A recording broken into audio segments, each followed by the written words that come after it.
Hey, I'm Hannah. This is George. Oh, the big SARS Toronto recovery is on, and this is Much News Weekly.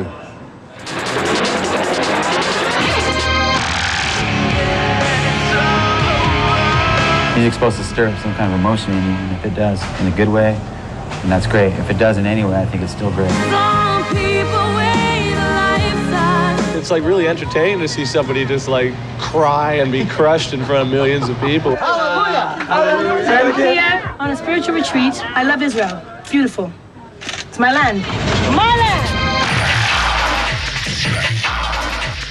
Hey everybody, let's have a look at what the Ontario government unveiled this past week. They unveiled plans to showcase Toronto to the world and put tourism firmly back on the road to recovery during and after the SARS situation here. Now what they are doing is called the Concert for Toronto. It will be big. What is involved here?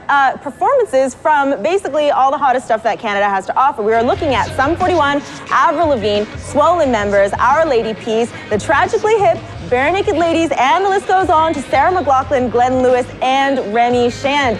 Two simultaneous shows will be happening Saturday, June 21st at the Air Canada Centre and the Sky Dome. But Toronto is really lucking out that weekend because the party does not stop there. It continues on to the next day and night, of course, for the big event that we like to call the 2003 Much Music Video Awards. We are all innocent. We are all innocent. We are.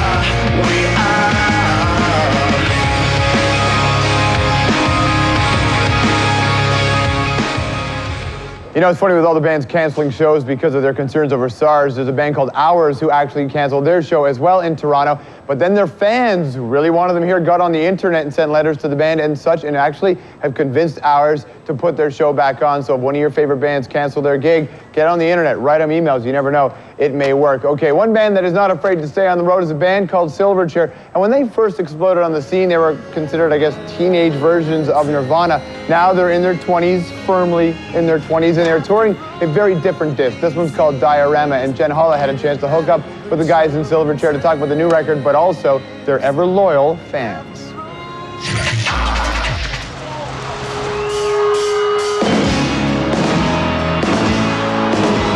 Your fans always follow you like this?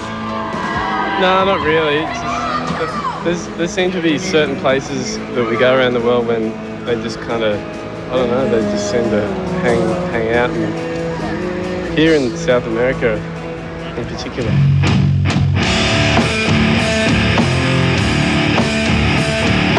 What about in Australia? Are they like, eh? I think in Australia they kind of, maybe they're used to us a bit more, so they just don't seem to care. But I mean, they care, but I mean, they don't hang around, you know, and wait to see us walk out of a building or something.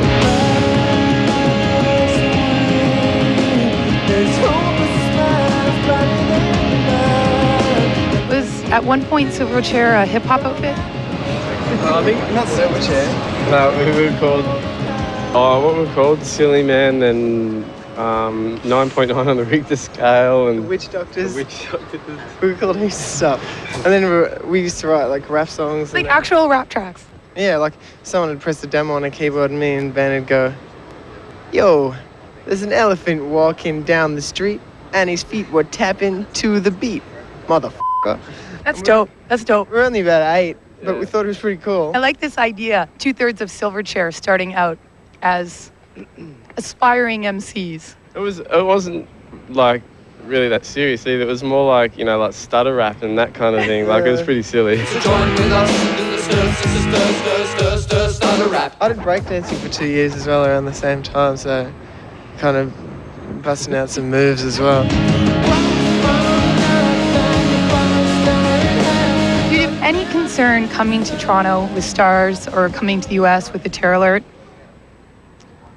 Yeah, we didn't want to get SARS. No one in Toronto wants to get SARS either, but you're here obviously, and thank you for coming to Toronto, and it's not a scary place, but did anyone warn you against coming here for 2 shows?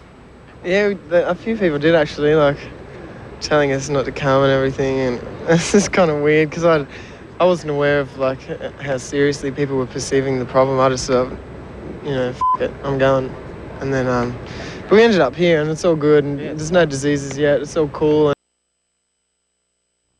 it's all going to rock and everything's going to be good, and then we're going to go and pretend it never happened. So that's what Silverchair had to say about their big return. We checked out their show in Toronto to see what their fans had to say. Silverchair is the best band in the whole world. We're all chair freaks.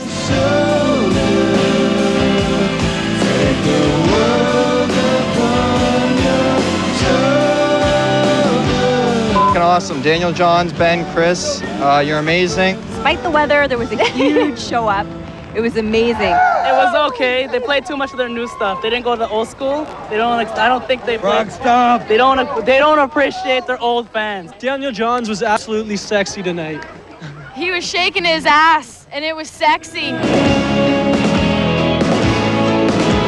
Silverchair's been gone, and I don't know what to say. It's savored so much. People were waiting for this for so long, and they definitely were not disappointed by tonight. It wasn't worth the wait. It was a lot better, I think, than the Neon Ballroom tour. They were really interacting this time with each other. So it was really, really good. They really recreated Diorama really well. Ow! Rock on, everybody. All right, so perhaps one of the more bizarre things that happened this past week was Whitney Houston and Bobby Brown's spiritual retreat to Israel. And while they were there, they did a number of things. Actually, you know, the Prime Minister of Israel, Ariel Sharon, he was busy preparing for his big meetings, the summit with his Palestinian counterpart and American President George Bush. Takes time out of that to meet with Whitney and Bobby. And if that wasn't enough, while they were in Israel, well, a very bizarre dedication. Take a look. There you go. All right, here we go. Whitney Houston and Bobby Brown suite. Yes. Hallelujah. Hallelujah. Hallelujah. Hallelujah. Okay. Yeah. This one's a keeper. Yeah. We'll take this one. Thank you. Thank you so much. Can you tell us why you came to Israel, please? I'm here on a spiritual retreat, visiting my family in Dimona, my friends and family, the City of Peace, and that's why I'm here. You enjoyed it enough? Very much.